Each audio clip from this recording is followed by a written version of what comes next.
اسی لیے انہوں نے اپنے بیٹوں کو یہ نصیحت کی، کیونکہ ان کے بیٹے صحت مند، قوی، جوان اور خوبصورت تھے۔ وہ جانتے تھے کہ نظر کا لگ جانا حق ہے، اس لیے انہوں نے توکل اللہ پر کیا، لیکن ساتھ ہی ساتھ تدبیر بھی اختیار کی۔ یہ آیت ہمارے لیے ایک بہت بڑا سبق ہے کہ ہم نے تدبیر اور توکل کے درمیان میں رہنا ہے۔ محض توکل کرنا اور اسباب کو چھوڑ دینا ہرگز بھی درست نہیں ہے، اور اگر صرف اسباب پر بھروسہ کر لیا جائے تو وہ بھی درست نہیں، کیونکہ اللہ تعالیٰ کو یہ چیز ہرگز پسند نہیں۔ اب نظر بد آخر ہے کیا؟ یہ ایک حقیقت ہے اور ثابت شدہ امر ہے۔ کوئی چیز تقدیر سے اگر آگے نکل سکتی ہے تو وہ صرف نظر بد ہے جو تقدیر کو بدل دیتی ہے۔ رسول اللہ صلی اللہ علیہ وآلہ وسلم نے فرمایا، یہ مسلم کی روایت ہے، اگر کوئی چیز تقدیر سے آگے بڑھ سکتی ہے تو صرف نظر بد ہوتی ہے۔ نظر بد دراصل یہ ہے کہ نظر لگانے والے کی ایک آنکھ سے خاص قسم کی شعاع نکلتی ہے جو متاثرہ شخص یا چیز کو نقصان پہنچاتی ہے، جیسے آج کے دور میں لیزر کی شعاع سے پتھر بھی کاٹے جا سکتے ہیں۔ اسی طرح نظر بد کی شعاع بھی کسی کو بھی بیمار کر سکتی ہے، کمزور کر سکتی ہے، یا کسی کی بھی نعمت کو ختم کر سکتی ہے۔ نظر بد جب لگتی ہے تو کچھ علامات ظاہر ہوتی ہیں۔ انسان کے اندر اچانک عجیب تبدیلیوں کا آنا، شدید سر درد کا رہنا، یہ باتیں ساری آپ یاد رکھیے گا کہ اگر کسی کو نظر بد لگی ہو تو اس کے اندر یہ تبدیلیاں آ رہی ہوتی ہیں۔ شدید سر درد، جسم میں درد یا اچانک گر جانا، ہر چھوٹی بڑی چیز کو غلط سمجھنا، ہر چیز کو نظر سے دیکھ کر بھی انکار کر دینا اور سمجھنا کہ یہ درست نہیں ہے۔ اور نظر بد کے طریقے کیا ہیں؟ اس سے بچاؤ کے طریقے، اس سے بچنے کے طریقے: اللہ کی برکت کی دعا دینا۔ جب بھی ہم کسی کی کوئی چیز دیکھیں تو اللہ کی برکت کی دعا اس کو دیں، اللہم بارک لنا فیہ۔ اس طرح ہم کسی کو دعا دے سکتے ہیں۔ اور کسی کی کوئی چیز دیکھ کے حسد نہیں کرنا، بلکہ خوش ہونا ہے، اس کے لیے دعا کرنی ہے، اللہ تعالیٰ سے دعا کرنی ہے کہ اللہ تعالیٰ ہمیں بھی وہ چیز دیں اگر آپ کو چاہیے۔ اپنی کسی بھی اچھی چیز پر ماشاء اللہ کہنا، اگر اپنے اندر کوئی خوبی دیکھیں تو کہیں ماشاء اللہ لا قوت الا باللہ، یہ اللہ کی عطا ہے، میری کچھ عطا نہیں ہے۔ اور کسی کی چیز دیکھ کے بھی ہم یہ بات کر سکتے ہیں، جس طرح ہمیں سورہ کہف سے پتہ لگتا ہے کہ اس میں بھی یہ دعا دی گئی تھی۔ پھر نظر بد کو ختم کرنے کے دو مسنون طریقے کیا ہیں؟ ایک ہے غسل۔ اگر معلوم ہو کہ کس کی نظر بد لگی ہے تو اس سے غسل کروا کر اس کے پانی کو مریض کے کندھوں اور کمر پر ڈالا جائے، اور پھر دم بھی کیا جائے۔ اپنے پر خود بھی دم کر سکتے ہیں یا کسی سے دم بھی کروا سکتے ہیں، جس طرح رقیہ ہے، رقیہ بھی پڑھ کر دم کر سکتے ہیں۔ نبی کریم صلی اللہ علیہ وآلہ وسلم کا طریقہ علاج کیا تھا؟ آپ صلی اللہ علیہ وآلہ وسلم حسن اور حسین رضی اللہ عنہما پر دم کیا کرتے تھے اور یہ دعا پڑھتے تھے: اعوذ بکلمات اللہ التامۃ ومن کل شیطان وہامہ ومن کل عین لامہ۔ یہ بخاری کی حدیث ہے 3371۔ میں اللہ کے کلمات، کامل کلمات کے ذریعے ہر شیطان، زہریلے جانور اور ہر نظر لگانے والی آنکھ کے شر سے پناہ مانگتا ہوں۔ پھر پابندی کرنی ہے ہم نے صبح و شام کے اذکار کی۔ رات کو سونے سے پہلے اپنے اوپر دم کریں۔ سورہ فاتحہ، جب بھی کوئی تکلیف ہو ہمیشہ سورہ فاتحہ پڑھ کے دم کریں۔ پھر معوذتین، سورہ فلق اور ناس پڑھ کر دم کریں۔ اور اذکار پڑھنے کا صحیح وقت کیا ہے؟ کہ فجر کی نماز اور سورج نکلنے کے درمیان کا وقت، عصر کی نماز اور سورج غروب ہونے کے درمیان کا وقت ضرور پڑھیں، کیونکہ ہر چیز سے معوذتین اگر وقت کی کمی ہو تو حفاظت کے لیے صرف یہ بھی کافی ہو جاتی ہیں۔ اب یہاں یعقوب علیہ السلام ہمیں یہ سکھا رہے ہیں کہ انسان کو اسباب اختیار کرنے کے باوجود اللہ پر بھروسہ رکھنا ہے، نہ کہ اپنی طاقت، ذہانت یا دوسروں کی کسی قابلیت پر۔ وہ اپنے بیٹوں کو بھی یہی تعلیم دے رہے ہیں کہ دونوں چیزوں کا توازن رکھیں، اسباب کو اپنائیں، لیکن توکل جو ہے وہ اللہ تعالیٰ پر رکھنا چاہیے۔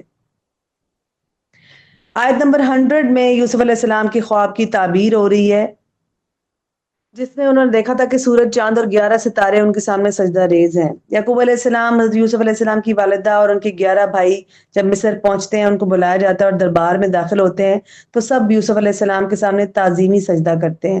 یہ تعظیمی سجدہ تھا، یہ بات یہاں یاد رکھنے کی ہے۔ ایک تعظیمی سجدہ کیا گیا تھا آدم علیہ السلام کو جو اللہ تعالیٰ نے کروایا، اور یہاں پر ان کے بھائیوں سے کروایا۔ یہ وہ سجدہ نہیں ہے جو ہم عبادت کی خاطر اللہ کے لیے کرتے ہیں، یہ تعظیمی سجدہ ہے جو اس وقت کی شریعت میں جائز تھا، مگر ہماری شریعت میں یہ بھی جائز نہیں ہے۔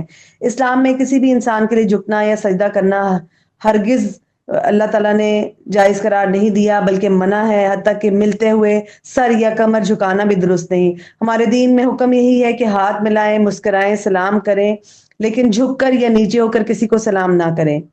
یہاں ہمیں ایک اور بات بھی پتہ لگتی ہے کہ سب کچھ ایک خواب سے شروع ہوا تھا۔ حضرت یوسف علیہ السلام کے بچپن میں آپ کے بھائیوں نے حسد کی وجہ سے آپ کو گھر سے دور لے جا کر کنویں میں ڈالا تھا، روتے ہوئے گھر واپس آئے۔ باپ کے سامنے یہ عذر پیش کیا کہ یوسف علیہ السلام کو بھیڑیا کھا گیا ہے۔ ثبوت کے طور پر بکری کا خون لگے ہوئے کپڑے کو بھی ساتھ لیا، یعنی ان کی قمیض جو تھی۔ یعقوب علیہ السلام ان کا ہیلا سمجھ گئے لیکن رضا الہی سمجھ کر خاموش ہو گئے۔ جس کنویں میں حضرت یوسف علیہ السلام کو پھینکا گیا تھا، یہ کنواں حبرون موجودہ الخلیل کی وادی سیکم کے قریب تھا، اور بلکہ ابھی بھی ہے۔ اسماعیلی تاجروں کا ایک قافلہ مصر جاتے ہوئے یہاں سے گزرا تو قافلے کے لوگوں نے ایک کنواں دیکھا۔ یہ میں سارا واقعہ آپ کے سامنے رپیٹ کر رہی ہوں تاکہ ہمیں اچھی طرح سے یاد ہو جائے۔ یہ بہت خوبصورت یہ قصہ ہے جس کو اللہ تعالیٰ نے احسن القصص بھی کہا ہے۔ اب جب کنواں دیکھا، پانی پینے کے لیے قافلہ رک گیا۔ قافلے والوں نے کنویں میں ڈول ڈالا تو حضرت یوسف علیہ السلام اسے پکڑ کر کنویں سے باہر لے آئے۔ تاجر آپ علیہ السلام کو ساتھ لے گئے اور مصر کے بازار میں نیلام کر دیا، اور عزیز مصر نے وہاں سے آپ کو خرید لیا اور اپنا بیٹا بنا لیا۔ اس طرح یوسف علیہ السلام کنعان میں پلے بڑے تھے اور برسوں بعد جا کر ان کے خواب کی تعبیر ہوئی۔ حضرت یوسف علیہ السلام کے تخت نشین ہونے اور والدین و بھائیوں کے سجدہ ریز ہونے کا منظر اس بات کا ثبوت تھا کہ وہ اب بادشاہت کے منصب پر فائز ہو چکے ہیں، یعنی وہاں پر ان کو ایک بہترین عہدہ جو ہے وہ مل گیا تھا۔ اور پھر ان کی دعا بھی قرآن پاک میں بہت خوبصورتی کے ساتھ بیان کی گئی ہے۔ رب قد آتیتنی من الملک وعلمتنی من تأویل الاحادیث فاطر السماوات والارض انت ولی فی الدنیا والآخرہ توفنی مسلما والحقنی بالصالحین۔ وہ اپنے پروردگار کا شکر ادا کر رہے ہیں اور کہہ رہے ہیں اے رب، تحقیق آپ ہی نے دی مجھ کو بادشاہت اور سکھائے مجھ کو خوابوں کی تعبیر۔ پیدا کرنے والا ہے آسمانوں اور زمین کا، تو ہی میرا ولی بن جانا دنیا اور آخرت میں، مجھے مسلم فوت کرنا اور مجھے صالحین کے ساتھ ملا دینا۔ یوسف علیہ السلام نے اللہ تعالیٰ کا شکر ادا کیا، اس نے ان کے خواب کو سچ کر دکھایا باوجود اس کے کہ شیطان نے ان کے اور ان کے بھائیوں کے درمیان دشمنی پیدا کر دی تھی۔ یہاں اللہ تعالیٰ کی قدرت اور حکمت نظر آتی ہے کہ وہ چھوٹے سے واقعے کو بڑی تبدیلی کا ذریعہ بنا دیتا ہے۔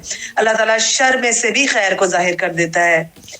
یوسف علیہ السلام کی اخلاقی عظمت بھی اس آیت میں نمایاں ہے کہ والدین کے ساتھ جب ملاقات ہوئی تو انہوں نے اپنے بھائیوں کے خلاف جو ہے وہ کوئی شکوہ یا گلہ نہیں کیا، اپنی مشکلات اور تکلیف کا ذکر نہیں کیا۔ ہم اپنے آپ کو جج کریں کہ کیا جب ہمیں مشکلات آتی ہیں تو ہم اس کا ذکر کس کے ساتھ کرتے ہیں؟ انہوں نے اللہ کی نعمتوں پر شکر ادا کیا، قید خانے کا بھی ذکر نہیں کیا، نہ ہی کنویں کا ذکر کیا تاکہ بھائی شرمندہ نہ ہو۔ زیادتی کا الزام انہوں نے بھائیوں کو دینے کی بجائے شیطان کو دیا، یعنی بھائیوں کی صفائی خود ہی پیش کر دی۔ اور یہاں سے ایک اور بات بھی پتہ چلتی ہے کہ خواب کی تعبیر کئی سالوں کے بعد بھی پوری ہو سکتی ہے، لیکن ہمیں اس عرصے کو صبر کے ساتھ گزارنا ہوگا، اور اگر اچھے حالات آ بھی جائیں تو مشکل حالات کو فراموش نہیں کرنا چاہیے بلکہ اس سے سبق لینا چاہیے۔ سورۃ الرعد، یہ سورۃ توحید باری تعالیٰ، حق و باطل کی کشمکش اور ایمان برسالت جیسے بنیادی موضوعات پر روشنی ڈالتی ہے۔ اس میں اللہ تعالیٰ کی قدرت کی نشانیاں ہیں، وحی کی سچائی اور کفار کے اعتراضات کے جواب دیے گئے ہیں، اور حق کو ہمیشہ باقی رہنے والی حقیقت اور باطل کو عارضی چیز اللہ تعالیٰ قرار دے رہے ہیں۔ بسم اللہ الرحمن الرحیم، الف لام میم را تلک آیات الکتاب والذی انزل الیک من ربک الحق ولکن اکثر الناس لا یؤمنون۔ حروف مقطعات کے بعد اللہ تعالیٰ فرما رہے ہیں یہ ہے آیات کتاب کی، وہ جو نازل کی گئی آپ صلی اللہ علیہ وسلم کی طرف آپ کے رب کی طرف سے، اور وہ حق ہے لیکن اکثر لوگ ایمان اس پر نہیں لاتے۔ اب یہاں پر کفار کے بارے میں بتایا جا رہا ہے کہ وہ اس کتاب پر رسول اللہ صلی اللہ علیہ وسلم پر اعتراضات کرتے تھے، لیکن اللہ تعالیٰ نے صاف دو ٹوک الفاظ میں بتا دیا کہ یہ کتاب اللہ کی طرف سے آئی ہے اور لوگ جو ہیں وہ اس پر ایمان نہیں رکھتے۔ اللہ تعالیٰ فرما رہے ہیں کہ جو لوگ اس کتاب پر ایمان نہیں لاتے ان کو سخت سزا دی جائے گی، اور اور جو نیک لوگ ہیں اللہ تعالیٰ ان کو اپنی رحمت میں رکھیں گے۔ آیت نمبر 16 میں اللہ تعالیٰ فرما رہے ہیں قُلْ هَلْ يَسْتَوِي الْأَعْمَى وَالْبَصِيرُ أَمْ هَلْ تَسْتَوِي الظُّلُمَاتُ وَالنُّورُ أَمْ جَعَلُوا لِلَّهِ شُرَكَاءَ خَلَقُوا كَخَلْقِهِ فَتَشَابَهَ الْخَلْقُ عَلَيْهِمْ قُلِ اللَّهُ خَالِقُ كُلِّ شَيْءٍ وَهُوَ الْوَاحِدُ الْقَهَّارُ۔ اللہ تعالیٰ کا ارشاد ہے پوچھیے ان سے کون ہے رب آسمانوں اور زمین کا، آپ کہہ دیجئے اللہ ہی ہے۔ آپ ان سے پوچھئے کہ کیسے بنا لی تم نے اللہ کے ساتھ شریک جو نہیں مالک اپنی جانوں کے لیے نہ کسی نفع اور نہ کسی نقصان کے۔ آپ کہہ دیجئے کہ اندھا اور دیکھنے والا برابر ہو سکتے ہیں یا اندھیرے اور روشنی برابر ہو سکتے ہیں؟ انہوں نے اللہ کے ساتھ شریک بنا لیے جیسا کہ مانند پیدا کرنے کے، اور اللہ تعالیٰ نے پیدائش ان پر مشتبہ کر دی۔ آپ کہہ دیجئے اللہ ہی ہے خالق ہر چیز کا اور وہی اکیلا ہے اور زبردست ہے۔ اللہ تعالیٰ نے جس نے قرآن کا علم سیکھ لیا یا جس نے رسول اللہ صلی اللہ علیہ وسلم کی بات مان لی، اللہ تعالیٰ کے ہر حکم پر ان کی اطاعت کی اور رسول اللہ صلی اللہ علیہ وسلم کے حکم پر اطاعت کی، تو اللہ تعالیٰ کہہ رہے ہیں کہ وہ دیکھنے والا ہے، یعنی اللہ نے اس کو نور بصیرت عطا کی ہے، وہ دیکھ سکتا ہے۔ اور دوسرے کو جس نے اطاعت نہیں کی بلکہ جھٹلا دیا، اللہ تعالیٰ نے اس کو اندھا کہا ہے۔ اور اس کے بعد اللہ تعالیٰ نے فرمایا کہ وہ روشنیوں میں ہیں جو اللہ کی حکم کی پیروی کرتے ہیں اور اس کو چھوڑتے نہیں ہیں، اور جو دوسرے ہیں وہ کیا ہیں؟ ظلمات میں ہیں، اندھیروں میں ہیں۔ آیت نمبر 28 میں اللہ تعالیٰ فرما رہے ہیں الذین آمنوا وتطمئن قلوبهم بذکر اللہ الا بذکر اللہ تطمئن القلوب، کہ بے شک دلوں کا سکون اللہ کے ذکر میں ہے۔ حق کے مخالفین رسول اللہ صلی اللہ علیہ وسلم سے بار بار مطالبہ کر رہے تھے کہ کوئی فرمائشی معجزہ دکھایا جائے۔ ان آیات میں انہیں جواب دیا گیا کہ اللہ تعالیٰ معجزہ دکھا کر زبردستی ہدایت کسی کو نہیں دے گا، بلکہ ہدایت صرف انہی کو ملتی ہے جو اللہ کی طرف عاجزی اور خلوص سے رجوع کرتے ہیں۔ اس آیت میں اللہ تعالیٰ کی طرف رجوع کرنے والوں کی صفات بیان کی گئی ہیں۔ اللہ تعالیٰ فرماتے ہیں یہ وہ لوگ ہیں جن کے دل اللہ کے ذکر سے اطمینان پاتے ہیں۔ ذکر کا کیا مطلب ہے؟ اللہ کی یاد، نصیحت اور عبادت۔ اور جو لوگ ایمان لاتے ہیں، قرآن و سنت سے نصیحت حاصل کرتے ہیں، ان کے دلوں کو یقین اور اطمینان نصیب ہوتا ہے اللہ کی طرف سے۔ اور قرآن وہ نور ہے جو پریشانیوں کو دور کرتا ہے اور گمراہی کے راستے سے نجات دلاتا ہے۔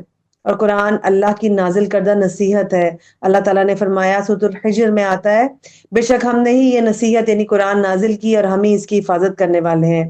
اس کا مطلب یہ ہے کہ یہی وہ سچی اور محفوظ نصیحت ہے جو قیامت تک باقی رہے گی۔ کچھ لوگ اس نعمت سے محروم رہتے ہیں کیونکہ وہ قرآن اور اللہ کی یاد سے دور ہوتے ہیں۔ ذکر سے ایمان میں مضبوطی پیدا ہوتی ہے۔ اللہ کا ذکر ایمان کی پختگی کی علامت ہے۔ ایک مومن کی مثال وہ ہے کہ چاہے وہ دنیاوی فکروں میں الجھا ہوا ہو، لیکن جب نماز شروع کرتا ہے یا اللہ کا ذکر کرتا ہے تو تمام فکریں اس کی ختم ہو جاتی ہیں۔ رسول اللہ صلی اللہ علیہ وسلم نے فرمایا اس شخص کی مثال جو اپنے رب کا ذکر کرتا ہے اور جو اپنے رب کا ذکر نہیں کرتا زندہ اور مردہ کی طرح ہے۔ اور ذکر کرنے کا تجربہ ہے کہ اگر دل گھبرا رہا ہو اور آپ قرآن کی تلاوت شروع کر دیں تو جیسے جیسے آپ آگے آگے جاتے جائیں گے آپ اپنے دل کو ہلکا محسوس کریں گے اور آپ کو سکون ملتا جائے گا۔ اور اللہ کا ذکر جو ہے وہ کامیابی اور نجات کا باعث ہے۔ ذکر کرنے والے صرف ذکر ہی نہیں کرتے بلکہ وہ نیک اعمال میں بھی جلدی کرتے ہیں۔ فاستبقوا الخیرات، جلدی جلدی دوڑ دھوپ کرتے ہیں نیک اعمال کے لیے۔ آیت نمبر 43 میں اللہ تعالیٰ جو ہے وہ ایک حتمی بات کر رہے ہیں۔ کافر آپ سے کہتے ہیں کہ آپ رسول نہیں ہیں، آپ ان سے کہیے میرے اور تمہارے درمیان اللہ کی گواہی کافی ہے، ہر اس شخص کی بھی جو الہامی کتاب کا علم رکھتا ہے۔ یعنی ان کے تمام جو اعتراضات اور سب کچھ تھا اس کو اللہ تعالیٰ نے رد کر کے کہا کہ اگر یہ آپ کو رسول نہیں مانتے تو ان کو چھوڑ دیجیے، ان کو ان کے حال پہ چھوڑ دیجیے۔ سورۃ ابراہیم، بسم اللہ الرحمن الرحیم، الف لام را کتاب انزلناه الیک لتخرج الناس من الظلمات الى النور باذن ربهم الى صراط العزیز الحمید۔ شروع اللہ کے نام سے جو بڑا مہربان اور نہایت رحم کرنے والا ہے۔ حروف مقطعات الف لام را، یہ کتاب ہم نے آپ کی طرف اس لیے اتاری ہے کہ آپ لوگوں کو تاریکی سے نکال کر روشنی کی طرف لائیں، یعنی ان کے پروردگار کے حکم سے لوگوں کو اس راہ کی طرف لائیں جو غالب اور قابل حمد اللہ تعالیٰ کی راہ ہے۔ وہ اللہ جو آسمان اور زمین کی تمام موجودات کا مالک ہے اور کافروں کے لیے سخت عذاب کی وجہ سے تباہی ہے، جو آخرت کے مقابلے میں دنیا کی زندگی کو پسند کرتے ہیں اور اللہ کی راہ سے روکتے ہیں اور اس میں اپنی خواہشات کے مطابق ٹیڑھ پن پیدا کرنا چاہتے ہیں، یہی لوگ گمراہی میں دور تک نکل گئے۔ اللہ تعالیٰ نے پھر سے جو اللہ کو نہیں مان رہے تھے ان کے بارے میں بتایا کہ ان کے لیے خسارہ ہی خسارہ ہے، ان کے لیے تباہی ہے جو دنیا کی زندگی کو آخرت کی زندگی پر ترجیح دیتے ہیں۔ آیت نمبر 24 میں اللہ تعالیٰ اچھے نظریے کی مضبوطی کے بارے میں بات کر رہے ہیں کہ کیا آپ نے دیکھا نہیں کہ اللہ نے عمدہ بات کی مثال کس طرح بیان کی ہے، جیسے ایک عمدہ درخت ہو جس کی جڑ مضبوط ہو اور اس کی شاخیں آسمان میں ہو۔ اس آیت میں اللہ تعالیٰ نے اچھے نظریے، پاکیزہ عقیدے اور ایمان کی مثال ایک شاندار درخت سے دی ہے جس کی جڑیں زمین میں مضبوطی سے جمی ہوئی ہیں، اور ایسے درخت کی مانند ہے وہ جس کی جڑیں مضبوط، تنا سیدھا اور شاخیں آسمان کی طرف ہوتی ہیں۔ پاکیزہ نظریہ ہوتا ہے یہ۔ اور دوسرا کیا ہے، برا نظریہ کیا ہے کہ جو گمراہ کن نظریات ہیں، اصل میں وہ کیسے ہیں، ایک ایسے بیکار جھاڑ جھنکار کی مانند ہے جو زمین پر اگ آتا ہے لیکن معمولی سے کوشش اگر کی جائے معمولی سی تو اسے اکھاڑ کر پھینک دیا جاتا ہے۔ اب یہ درخت کون سا ہے؟ جو اچھا نظریہ اور اچھا درخت جو بیان کیا گیا، حدیث سے معلوم ہوتا ہے کہ یہ درخت کھجور کا درخت ہے۔ رسول اللہ صلی اللہ علیہ وآلہ وسلم کے پاس کھجور کے درخت کا خوشہ لایا گیا تو آپ صلی اللہ علیہ وآلہ وسلم نے یہ آیت تلاوت فرمائی اور فرمایا یہ مومن کی مثال ہے۔ اور اس کو درخت سے تشبیہ کیوں دی گئی؟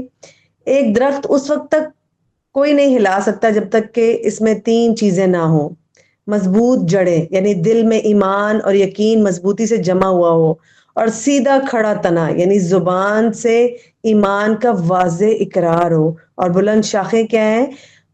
یعنی نیک اعمال جو اللہ کی طرف بلند ہوتے ہیں۔ اگر ان میں سے کوئی ایک چیز بھی نہ ہو تو درخت قائم نہیں رہ سکتا۔ اسی طرح ایمان بھی تین چیزوں کے بغیر ہرگز مکمل نہیں ہے۔ اور پھر پکا یقین کہ اللہ تعالیٰ ایک ہے، رسول اللہ صلی اللہ علیہ وآلہ وسلم برحق ہیں اور آخرت بھی برحق ہے، یہ دل کی تصدیق ہے۔ اور زبان سے اقرار کیا ہے کہ ایمان کو زبان سے واضح طور پر تسلیم کیا جائے، مانا جائے، اور اعمال سے ثبوت کیا ہے؟ نیک اعمال کے ذریعے ایمان کا عملی مظاہرہ کیا جائے، یعنی ایمان کے بعد عمل صالح کی مہر لگائی جائے۔ اور اللہ تعالیٰ نے مومن کی مثال ایسی سدا بہار درخت جیسی دی ہے جو انسان سچا مومن بن جائے، جس کا دل ایمان سے مضبوط ہو، زبان سچائی پر قائم ہو اور اعمال خوبصورت ہو، اور اس کا ارادہ کیا ہو کہ ہر وقت وہ لوگوں کو نفع پہنچاتا رہے۔ اب ہمیں خود سے سوال کرنا ہے کہ کیا ہمارے دلوں میں ایمان کی یہ مضبوطی ہے، ہماری زبان سے اقرار ہے، اور صرف ہم ایسے مومن کی طرح ہیں جس سے ہر دم ساروں کو فائدہ ہوتا رہتا ہے، اور اگر خدا نہ خواستہ ان میں سے ایک بھی کم ہے تو ہمیں جو ہے وہ اپنے آپ کو جو ہے وہ اس راہ پر لگانا ہے جو اللہ کو پسند ہے۔ اور پھر موسم کی سختیوں کے باوجود وہ درخت جو ہے وہ ثابت قدم رہتا ہے۔ زیادہ تر درخت خزاں میں مرجھا جاتے ہیں لیکن کھجور کا درخت ہر موسم میں سدا بہار ہی رہتا ہے۔ یہی مومن کی صفت ہے کہ وہ ہر حال میں اللہ سے جڑا رہتا ہے، چاہے اس کے پر تکلیفیں، پریشانیاں، مصیبتیں، آزمائشیں آئیں، کچھ بھی ہو، کچھ دن کے لیے وہ رہتا ہے اس میں، اور اس کے بعد وہ اللہ تعالیٰ کے ساتھ رجوع کرتا ہے اور اس چیز سے اپنے آپ کو باہر نکال لیتا ہے۔ اور بعض لوگ کیا ہوتے ہیں کہ اچھے دور میں خوش اخلاق ہوتے ہیں لیکن جیسے ہی تھوڑا سا تھک جائیں یا بیمار ہو جائیں یا کوئی پریشانی ہو جائے تو بد اخلاق ہو جاتے ہیں۔ تو اس چیز کا دھیان رکھنا ہے۔ رسول اللہ صلی اللہ علیہ وآلہ وسلم نے فرمایا مومن کے نیک اعمال دن اور رات ہر وقت اسے بلند کرتے رہتے ہیں۔ کتنی خوبصورت رسول اللہ صلی اللہ علیہ وسلم کی حدیث ہے۔ ہر حال میں ہم نے خیر بانٹتے رہنا ہے۔ اور آیت نمبر 52 میں اللہ تعالیٰ فرما رہے ہیں قرآن کا پیغام اور اس کے مقاصد اصل میں ہیں کیا؟ یہ تمام لوگوں کے لیے ایک پیغام ہے تاکہ وہ اس کے ذریعے خبردار کیے جائیں، اور تاکہ وہ جان لیں کہ بس اللہ ہی اکیلا معبود ہے، اور تاکہ عقل والے نصیحت حاصل کریں۔ اس آیت میں قرآن مجید کے نزول کے چند بنیادی مقاصد کو واضح کیا گیا ہے جنہیں سمجھنا ہر مسلمان کے لیے ضروری ہے، اور 4 اہم مقاصد کون سے ہیں؟ اللہ تعالیٰ کا پیغام سب تک پہنچایا جائے، پوری انسانیت کے لیے۔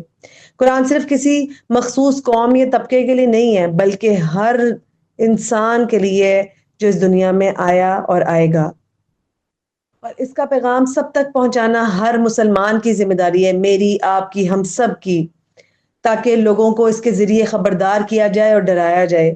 اللہ تعالیٰ نے قرآن پاک نازل کیا تاکہ لوگ آخرت کی حقیقت، جزا و سزا اور نیکی بدی کی پہچان حاصل کریں۔ اللہ تعالیٰ نے ہر ایک شخص کے اندر یہ چیز ڈال دی ہے کہ اس کو نیکی اور بدی کی پہچان ہو جاتی ہے، اور جو اس قرآن پر عمل کرے گا وہ کامیاب ہوگا، اور جو انکار کرے گا وہ نقصان اور خسارہ اٹھائے گا۔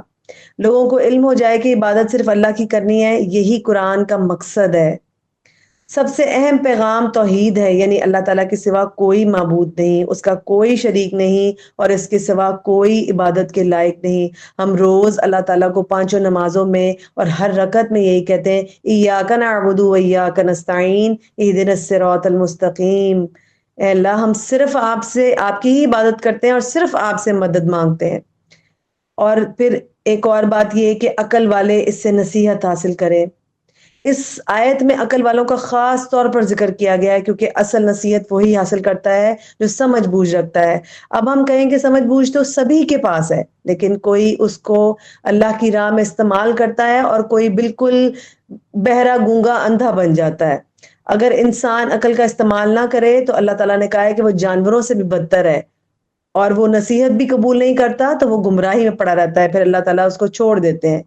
نصیحت حاصل کرنے کے لیے قرآن پڑھنا انتہائی ضروری ہے، یہ کیونکہ ہم خود بھی قرآن پڑھنے والے بنے، اور اس سے تاکہ ہدایت مل سکے، اور اپنے گھر والوں کو قرآن کی طرف راغب کرنا ہے، اور صرف رمضان تک محدود نہیں رہنا، بلکہ اللہ تعالیٰ کو راضی کرنے کے لیے، اس کو منانے کے لیے پورا سال ہم اس کا دور کریں اور اس کو اچھی طرح سمجھیں اور اپنے عمل کا حصہ بنائیں۔ اب اس پارے سے جو اہم نکات ہمارے لیے نکلتے ہیں، جن کو ہم نے سننا ہے اور ماننا ہے، کہ نفس مطمئنہ اپنے نفس کو بنانا ہے تاکہ اللہ تعالیٰ کی امان حاصل ہو سکے، اور انسان کی 3 اہم خوبیاں جو اللہ تعالیٰ نے بیان کی وہ کیا ہے؟ صبر، یعنی مشکل میں بھی ثابت قدم رہنا ہے، اور تقوی، اللہ سے ڈرنا ہے اور گناہوں سے بچنا ہے، اور پھر احسان، بھلائی میں سبقت لینا ہے۔ یہ خوبیاں انسان کو کامیابی سے ہمکنار کرتی ہیں۔ انسان آزمائشوں سے مضبوط ہوتا ہے، اور اگر وہ صبر اور حوصلہ رکھے تو اللہ تعالیٰ کا ساتھ ہمیشہ پائے گا۔ اور اگر ہمارا فوکس آخرت پر ہو جائے تو دنیا کے تمام غم جو ہیں وہ ہمیں ہلکے محسوس ہوتے ہیں، ہمیں اپنا اجر اللہ سے چاہیے ہوتا ہے۔ اس لیے ایمان کا تقاضا کیا ہے کہ قدرت ہونے کے باوجود ہم معاف کر دیں، یہ پیغمبرانہ اخلاق ہے۔ گناہوں کی وجہ سے انسانوں کا دل سخت ہو جاتا ہے، تو کیا کرنا ہے؟ نیکیاں کرنی ہے تاکہ دل جو ہے نرم رہے، اور اللہ تعالیٰ سے ڈھیر ساری دعائیں کرنی ہے، کیونکہ دعا تقدیر کو بدل دیتی ہے، اور دعا کرنے والا کبھی بھی نقصان میں نہیں رہتا۔ اور صبر جمیل ہم نے سیکھا جو یعقوب علیہ السلام نے کیا تھا، جس میں نہ کوئی شکوہ تھا نہ شکایت تھی، بس اللہ کو راضی کرنا تھا۔ اللہ تعالیٰ کو پہچاننے والے لوگ جو ہوتے ہیں وہ دوسروں کی باتیں اور تنقید بھی سہ لیتے ہیں اللہ کی خاطر۔ اور پھر آخر میں اللہ سے دعا ہے کہ وہ ہمیں اس مبارک مہینے کی برکتیں اور رحمتیں سمیٹنے کی توفیق عطا فرمائے، ہمارا یہ رمضان پچھلے تمام رمضانوں سے بہتر گزرے، اور جو بھی نیک عمل چاہے وہ چھوٹا ہو یا بڑا ہو ہم کریں، اللہ تعالیٰ ہم سے راضی ہو جائے اور اپنی بارگاہ میں اس کو قبول فرمائے۔ آمین یا رب العالمین، وآخر دعوانا ان الحمد للہ رب العالمین۔ سبحانک اللہم وبحمدک، نشہد ان لا الہ الا انت، نستغفرک ونتوب الیک۔ السلام علیکم ورحمۃ اللہ وبرکاتہ۔